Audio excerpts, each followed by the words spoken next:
Welcome to my daily report market analysis videos with me, Richard Perry, market analyst at Hantec on Wednesday, the 5th of August. We have had a renewed selling pressure coming through the dollar today.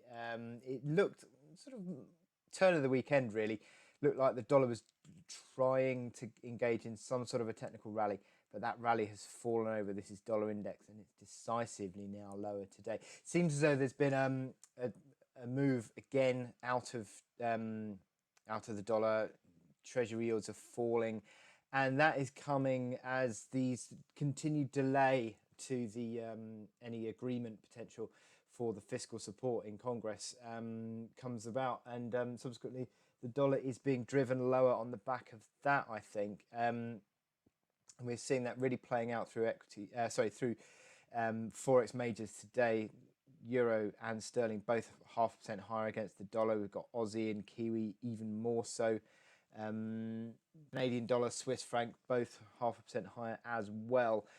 Look at this gold chart. Wow, or price 2039, so $2,039.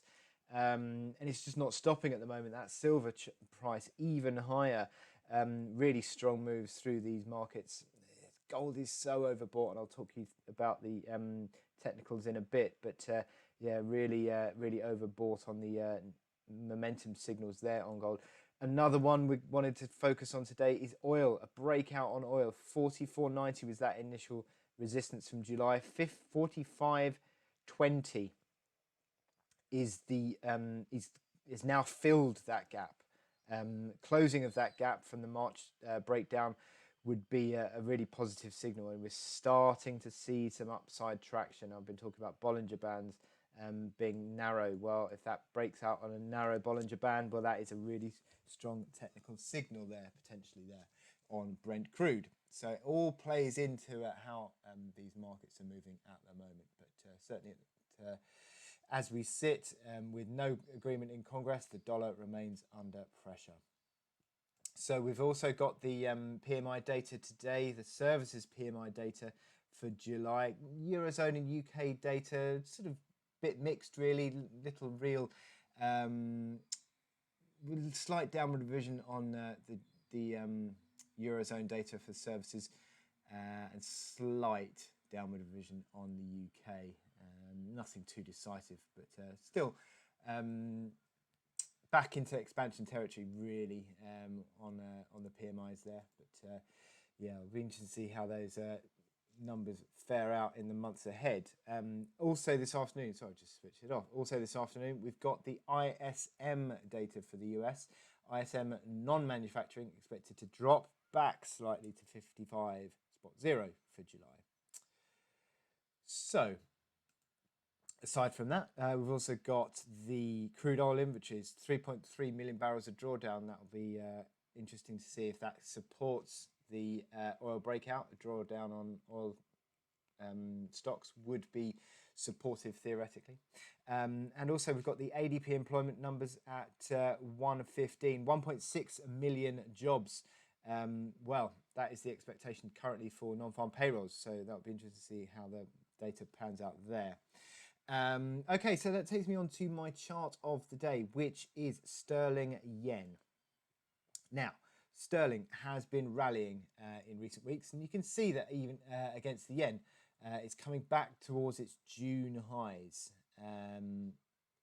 which incidentally is an interesting sort of pivot area. 138.85, old lows from October, November.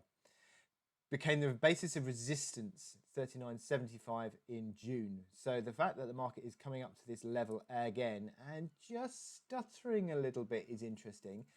You see the RSI over 70.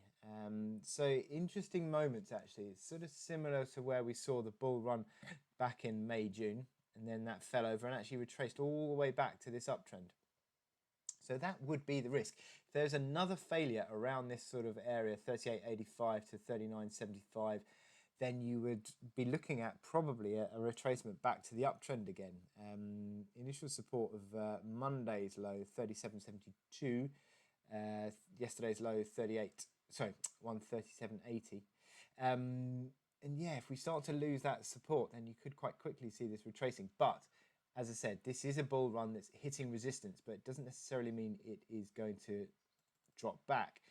You need to see how the market responds to that resistance is the important thing. Because if you see a closing break above 39.75, then that really would open the upside once more. And then you're looking at 41 figure and then sort of up towards levels of February, March time. So really interesting moments actually for sterling yen. You can see effectively this is a range play over the last few days. Momentum indicators on the hourly just sort of oscillating now between 30 and 70. So as I said, it'll be interesting to see which way the market breaks and if the bulls can get through that resistance. Okay, so with that in mind, I wish you good luck in your trading today. Click here to subscribe to our analysis videos. Go to our website, sign up for our webinars, and also click to watch Trader Talks, our videos that give you top trading ideas.